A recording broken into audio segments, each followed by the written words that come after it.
class 4. Today our chapter is matter and its states. First thing is matter. Definition of matter is everything that has mass and occupies space is called matter. यानी क्या है, हमारी दुनिया में इर्द गिर्द हर जगह बहुत सारी चीज़ें हैं, हर चीज़ की अपनी शेप है, वॉल्यूम है, टेम्परेचर है, डेंसिटी है, इच एंड एवरीथिंग। हर चीज़ का जो है मतलब टेम्परेचर वगैरह हर चीज़ डिफरेंट है, लेकिन क्या है वो है तो मैटर। हर चीज़ का अपना मैस भी होता है और वो वॉल्यूम भी ऑक्यूपाई करता है, जिसको हम कहते हैं मैटर। मैटर क्या है? Matter is made up of very tiny particles called atoms. Atom is the smallest unit of matter and two or more atoms join together to form molecule. Like atom, hydrogen is atom, oxygen is atom. Molecule is two hydrogen and one oxygen joined together to form water. That is the molecule of water. It is not atom, it is atom. And now discuss states of matter. We discuss three states of matter. One is solid, second liquid and third is gas. बहुत सारी चीज़ें जो है हम solid form में जब करते हैं, कुछ चीज़ ऐसी होती हैं जो हम लिक्विड फॉर्म में देते हैं, जैसे कि वाटर है, जूसेस हैं, मिल्क है, उनको हम लिक्विड फॉर्म में जो है वो देखते हैं। और इसी तरह स्टीम है, जब भी किसी चीज़ को बॉयल करते हो तो वो भाप में कन्वर्ट हो रही होती है, इसको हम बोलते हैं गैस है। यानी क्या है कि हम ज़्यादातर चीज़ें जो है वो इन तीन स्टेट्स में देखते हैं। And now we discuss the structure of these three things. First one is space. जब हम सॉलिड्स को देखते हैं, सॉलिड का स्ट्रक्चर कुछ इस तरह से होता है। एटम्स होते हैं वो एक दूसरे के साथ साथ बिल्कुल जो है वो ज्वाइंट टुगेदर होते हैं। It have no space, tightly packed होते हैं, तो हम कहते हैं कि सॉलिड में स्पेस जो है वो नहीं होती, इसलिए वे एक दूसरे के बहुत ज़्यादा करीब करीब होते हैं। लिक्विड में जब हम देखते हैं तो इसके पार्टिकल्स का जैसे स्ट्रक्चर वाटर का हम देखते हैं, वाटर को थोड़ा सा मूव करते हैं तो वाटर के पार्टिकल्स जो है वो जल्दी से वाइब्रेट करना शुरू कर देते हैं। तो इसमें क्या है कि लिक्विड पार्टिकल्स के अंदर थोड़ी स्पेस होती है, तो हम कहेंगे इसमें स्पेस होती है, इतनी ज़्यादा नहीं होती जितनी के गैसेस में होती है। सॉलिड्स में स्पेस बिल्कुल नहीं होती, लिक्विड में कुछ स्पेस होती है। अगर हम गैस की बात करते हैं तो particles are far apart from each other, इनमें स्पेसेस बहुत ज़्यादा होती हैं, तो हम कहते हैं कि gases molecules have large number of spaces. अगर हम शेप की बात करते हैं तो सॉलिड की शेप होती है, जैसे कि हमारे पास कोई मार्कर है, कोई पेंसिल है, हर चीज़ की अपनी खास शेप होती है। पार्टिकल्स टाइटली पैक्ड होते हैं, इसलिए हम कहते हैं कि सॉलिड की शेप होती है। अगर हम लिक्विड की बात करते हैं तो लिक्विड की कोई भी शेप नहीं होती, बल्कि आप जिस भी चीज़ के अंदर इसको डाल देते हो ये उसी तरह की शेप जो है वो अटेन कर लेता है, कि उसकी शेप जो है वो नहीं होती।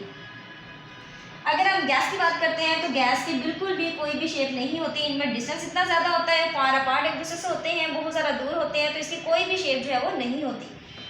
और हम वॉल्यूम की बात करते हैं, यानी वॉल्यूम क्या है? ऑक्यूपाई स्पेस, जितनी जगह उसने घेरी हुई होती है। सॉलिड का अपना खास शेप होते हैं और खास इसका एक वॉल्यूम होता है। लिक्विड क्या है? लिक्विड का वॉल्यूम होता है, कप ऑफ ग्लास मतलब कप ऑफ वाटर है, जग ऑफ वाटर है, ग्लास ऑफ वाटर है, तो जो जिस चीज़ के अंदर इसको डाला गया है वो उसका जो है वो वॉल्यूम बन जाता है। और गैसेस का वॉल्यूम जो है वो ना होने के बराबर होते हैं, क्योंकि बहुत ज़्यादा डिस्टेंस पे पड़े होते हैं, इनमें स्पेसेस बहुत ज़्यादा होते हैं, इनके पार्टिकल्स का साइज बहुत छोटा होता है, इसलिए हम कहते हैं कि इसका वॉल्यूम ना होने के बराबर होता है। Now discuss change state. As we discuss matter have three types of states, solid, liquid and gas. And now we discuss change state. Solid है लाइक आइस क्यूब्स हैं आपके पास, जैसे आप इसको टेम्परेचर देते हो तो आइस किस में कन्वर्ट हो जाती है? वाटर में। आइस फॉर्म में ये थे सॉलिड स्टेट में। जैसे इसको आपने की हीट प्रोवाइड करने के बाद ये इसकी स्टेट जो है वो चेंज हो जाती है, ये लिक्विड पार्टिकल्स में जो है वो चेंज होना शुरू हो जाते हैं, मेल्टिंग स्टार्ट हो जाती है, तो ये लिक्विड स्टेट बन जाती है। लिक्विड के बाद आप इसको मज़ीद हीट करते हो, यहाँ तक कि इसका बॉइलिंग टेम्परेचर आ जाता है, इसमें बबल्स बनने शुरू हो जाते हैं, तो ये सारी की सारी क्या है? ये गैस फॉर्म में कन्वर्ट होना शुरू हो जाती है। स्टीम बन जाती है, जो कि हमारे पास बन जाती है गैस स्टेट। तो हमने क्या पढ़ा? Change state, solid convert into liquid and liquid convert into gas, it is a state change. And now discuss melting point. अब मेल्टिंग पॉइंट देखिए, कोई चीज़ मेल्ट होती है, इसको हम बोलते हैं कि वो मेल्टिंग उसके स्टार्ट हो गई है। तो मेल्टिंग किसकी होगी? सॉलिड की ही होगी, लिक्विड और गैस की तो नहीं होगी। जैसे हम सॉलिड को हीट देते हैं, ये सॉलिड है, सॉलिड को हमने हीट प्रोवाइड की, हीट प्रोवाइड करने के बाद जितने भी इसके पार्टिकल्स जो एक दूसरे के टाइटली पैक थे, जुड़े हुए थे, उसमें जो है मूवमेंट होना शुरू हो जाती है, वो टू फ्लो मोशन जो है वो करना शुरू कर देते हैं, वाइब्रेट करते हैं। वाइब्रेट करने के बाद इसमें थोड़ा बहुत जो है वो फ्लो स्टार्ट हो जाता है। इसको हम बोलते हैं कि इसका मेल्टिंग पॉइंट है। And third next one is freezing point. जैसे ही हम वाटर को फ्रीजर में रखते हैं, put water in freezer, it starts freezing. इसका क्या होता है कि इसमें जो पार्टिकल्स एक दूसरे से थोड़ा दूर दूर होते हैं, लिक्विड पार्टिकल्स में थोड़ी स्पेस होती है। जैसे आप इसको फ्रीजर में रखते हो तो ये ये जितने भी पार्टिकल्स हैं एक दूसरे के करीब करीब आ जाते हैं और यहाँ तक के इस तरह की फेज स्टार्ट कर लेते हैं कि ये सॉलिड बन चुके हैं। यानी क्या है, वाटर कन्वर्ट हो जाता है आइस फॉर्म में। तो इसको बोलते हैं ये फ्रीजिंग है। और वाटर का फ्रीजिंग पॉइंट होता है वो 0 डिग्री सेल्सियस होता है। यानी जैसे 0 डिग्री सेल्सियस आता है तो वाटर नहीं रहता बल्कि आइस फॉर्म में आ जाता है, वो सॉलिड बन जाता है। Next one is boiling point. जैसे ही आप वाटर को हीट करते हो, हीट करने के बाद क्या होता है, एक बाउल आपने लिया, उसके अंदर आपके पास वाटर है, आपने इसके नीचे से जो है वो हीट प्रोवाइड की। हीट प्रोवाइड करते हैं, यहाँ पे वाटर में बबल्स बनने शुरू हो जाते हैं। बबल्स बनने के साथ ही इसके अंदर जो है वो स्टीम इसके अंदर से निकलना शुरू हो जाती है। तो जैसे स्टीम निकलती है हम कहते हैं, हम इसका चेक कर लेते हैं इसका बॉइलिंग पॉइंट। और जैसे ही हमने वाटर को बॉयल किया, बॉयल करने के बाद चेक किया तो वाटर का बॉइलिंग पॉइंट जो आया वो था 100 degree Celsius. Next one is evaporation. Evaporation क्या है, आबी बखरात में तब्दील हो जाना। इसका मतलब क्या होता है, जैसे आपने वाटर को यहाँ पे हीट किया, हीट करने के बाद स्टीम जो है स्टीम बनानी इसमें शुरू हो गई। तो उसमें बनने का मतलब क्या होता है कि वाटर पहले लिक्विड फॉर्म में था, जैसे ही हमने इसको हीट किया, हीट करने के बाद इसमें बबल्स बनने शुरू हो गए, ये गैस फॉर्म में ऊपर जाना शुरू हो गया, तो इसका बॉइलिंग पॉइंट आ गया और इस प्रोसेस को हम बोलते हैं evaporation. And next one is condensation. Water में ये एबिलिटी होती है, ये तीनों स्टेट्स को जो है फॉलो करता है। सॉलिड से लिक्विड में कन्वर्ट हो जाता है, लिक्विड से गैस में कन्वर्ट हो जाता है। लेकिन क्या है, कंडेंसेशन प्रोसेस क्या होता है, इसमें गैस जो होती है दोबारा से लिक्विड बनना शुरू हो जाती है। अब ये किस फॉर्म में बनती है लिक्विड, जैसे कि रेन है, बारिश है, वाटर सारा हमारे नीचे जितने भी जो है हमारे पोन्ड्स हैं, स्ट्रीम्स हैं, ओशंस हैं, वहाँ से वाटर जो है सनलाइट जैसे ही इसके ऊपर फॉल करती है, फॉल करने के साथ क्या होता है, वाटर सारा स्टीम के फॉर्म में ऊपर जाना शुरू हो जाता है। और जैसे ही वाटर ऊपर जाता है तो क्लाउड्स बन जाते हैं। जैसे मौसम ठंडा आता है, हवाएं चलती हैं, ठंडी हवाएं क्लाउड्स के ऊपर पड़ती हैं, तो ये वाटर जितना भी इसने वाटर कैरी किया होता है वो ड्रॉप्स की फॉर्म में यानी रेन की फॉर्म में नीचे आना शुरू कर देता है। इसको बोलते हैं हम कंडेंसेशन।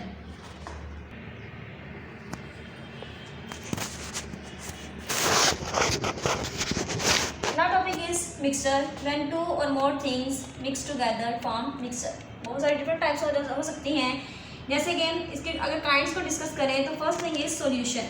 इसमें क्या होता है कि जैसे ही हमारे पास like sugar plus water plus lemon, अगर हम इन चीज़ों को मिक्सअप कर दें तो हमारे पास जो है वो लेमन जूस बन जाता है, जिसको हम बोलते हैं दैट इज सॉल्यूशन। इसमें हम डिफरेंट थिंग्स को इसके अंदर मिक्स कर देते हैं। कॉफ़ी है, कॉफ़ी के अंदर भी आप शुगर ऐड करते हो, मिल्क होता है, कॉफ़ी बीन्स होते हैं, डिफरेंट टाइप्स की जब चीज़ों का मिक्स करते हो तो वो क्या बन जाता है, सॉल्यूशन बन जाता है। सॉल्यूशन के अंदर हम दो चीज़ों को ज़्यादा देखते हैं। फर्स्ट थिंग इज जैसे कि अगर हम शुगर डालते हैं, शुगर हम लेस क्वांटिटी में डालते हैं, जो चीज़ हम थोड़ी मिकदार में डालते हैं उसको हम बोलते हैं सोल्यूट। सॉल्ट भी हो सकता है, शुगर हो सकते हैं, ये डिपेंड करता है कि आपकी चॉइस क्या है, आप क्या बनाना चाह रहे हो। दूसरी चीज़ वाटर, जो कि आप ज़्यादा क्वांटिटी में यूज़ करते हो, इसको हम बोलते हैं सॉल्वेंट। सॉल्वेंट और सोल्यूट को जब मिक्स किया जाता है तो वो बन जाता है solution. Second one is suspension. कुछ ऐसे पार्टिकल्स भी होते हैं जो वाटर के अंदर डिजोल्व नहीं हो पाते, कुछ मिकदार में तो डिजोल्व हो जाते हैं लेकिन ज़्यादा पार्टिकल जो है वैसे ही सस्पेंड रहते हैं, मौलिक रहते हैं, तो उसको हम बोलते हैं सस्पेंशन। लाइक वाटर के अंदर हम जो है वो चाक को, ये वाटर है, वाटर के अंदर हम चाक पाउडर को मिक्स करना चाह रहे हैं, तो जैसे हम इसको इसके अंदर डालते हैं, इसको स्टिर करते हैं, इसको हिलाते हैं, हिलाने के बाद क्या होता है कि जितने भी चाक पार्टिकल्स होते हैं वो नीचे बैठ जाते हैं और वाटर जो है वो ऊपर आता है। यानी क्या है, ये सस्पेंशन का प्रोसेस कहलाता है। उसके बाद आ जाता है इमल्जन। इमल्जन में क्या होता है, इसमें हम जैसे कि किसी भी ऑयल को वाटर के अंदर मिक्स करते हैं, उसको शेक करो, शेक करने के बाद उसके ऊपर जो है वो लेदर बन जाती है, यानी क्या होता है उसके ऊपर झाग आ जाती है, लेकिन थोड़ी देर के बाद पड़ा रहने दें तो ऑयल और वाटर की डिफरेंट लेयर हमें जो है वो नज़र आती है। यहाँ पे जो है वो ऑयल की लेयर होगी और यहाँ पे नीचे हमारे पास वाटर की लेयर होती है। यानी इन दोनों को हम आसानी से सेपरेट आउट भी कर सकते हैं। कहने का मतलब क्या है कि इमल्जन में ऐसे सोल्यूट होते हैं जो सॉल्वेंट के अंदर मिक्स ही नहीं हो पाते, उसके अंदर जो है वो डिजोल्व नहीं हो पाते और के लेयर्स फॉर्म में सेपरेट हो जाते हैं, इसको बोलते हैं emulsion. Next one is alloy. Alloy क्या होता है? Mixture of metals with other metals. एक मेटल को दूसरी मेटल के साथ मिक्स कर देना एलॉय बन जाता है। लाइक प्योर गोल्ड है, हमारे पास अगर प्योर गोल्ड हो वो इतना सॉफ्ट होता है कि हम उसके जो है वो ज्वेलरी वगैरह जितने भी ऑर्नामेंट्स कुछ भी बनाना चाहें वो नहीं बना सकते, क्योंकि वो ज़्यादा स्टे नहीं कर पाता। अगर कर भी जाए थोड़ा सा प्रेस करने से वो चीज़ जो है बेंड हो जाती है। तो हम क्या करते हैं, गोल्ड है फॉर एग्जाम्पल, गोल्ड के अंदर कुछ और मेटल्स को मिक्स करना पड़ता है। मिक्स करने के बाद हम उसको जो है ज्वेलरी आइटम्स बनाने के लिए यूज़ करते हैं, जिसको हम बोलते हैं एलॉय। नेक्स्ट वन इस मिक्सर को हम सेपरेट कैसे करते हैं। अगर हमारे पास कोई चीज़ मिक्सअप हो गई है, हम चाह रहे हैं कि हमने उसको सेपरेट आउट करना है, तो इसके लिए भी कुछ प्रोसेस को फॉलो करना पड़ता है। First one is filtering. जैसे कि चाक पाउडर है, जैसे हमने यहाँ पे बताया था इमल्जन का प्रोसेस, कि इसके अंदर चाक पाउडर जो है वाटर के अंदर मिक्स हो गया है और हम चाह रहे हैं कि यहाँ से हम चाक पाउडर को अलग कर लें और वाटर को अलग कर लें। तो इसके लिए खास प्रोसेस होता है, जिसके लिए हमारे पास जो है एक फनल होती है। जैसे ही वाटर इसके ऊपर डालते हो, इसके अंदर फिल्टर पेपर लगा दिया जाता है, खास तरह का पेपर होता है। जितना भी वाटर होता है वो यहाँ से ड्रॉप बाय ड्रॉप नीचे आ जाता है और जो चाक पाउडर होता है वो पेपर के ऊपर ही रह जाता है। इसको हम सेपरेट आउट कर लेते हैं, ड्राई करने के बाद उसको हासिल कर लेते हैं जो उसके अंदर मिक्स हो गया था। Next is evaporating. अगर कोई सॉल्ट वगैरह की क्वांटिटी वाटर के अंदर मिक्सअप हो गई है तो हम उसको भी इवेपोरेशन के जरिए से अलग कर सकते हैं। इसको इवेपोरेट करवा लें, हीट प्रोवाइड करें। हीट प्रोवाइड करते हैं जितना भी वाटर होता है वो स्टीम फॉर्म में सारा ऊपर चला जाता है, इवेपोरेट हो जाता है और जो सॉल्ट होता है वो नीचे ही बर्तन के साथ जो है वो लगा हुआ रह जाता है। Bye magnet. अगर हमारे पास कुछ ऐसे पार्टिकल्स हैं, आयरन पीसेस हैं, उसके अंदर जो है डस्ट पार्टिकल्स मिक्स हो गए हैं, हम उसको सेपरेट आउट करना चाह रहे हैं कि हमारे पास आयरन पार्टिकल्स अलग हो जाएं और हमारा जितना भी डस्ट पार्टिकल्स है वो सारे अलग हो जाएं, तो हम क्या करते हैं, मैग्नेट लेते हैं। मैग्नेट को जैसे इसके अंदर मूव करवाते हैं, जितने भी आयरन पार्टिकल्स होते हैं वो मैग्नेट के साथ चिपक जाते हैं और जो डस्ट पार्टिकल्स होते हैं वो नीचे ही रह जाते हैं। तो इस प्रोसेस के जरिए से हम अपने मिक्सर को सेपरेट आउट कर सकते हैं।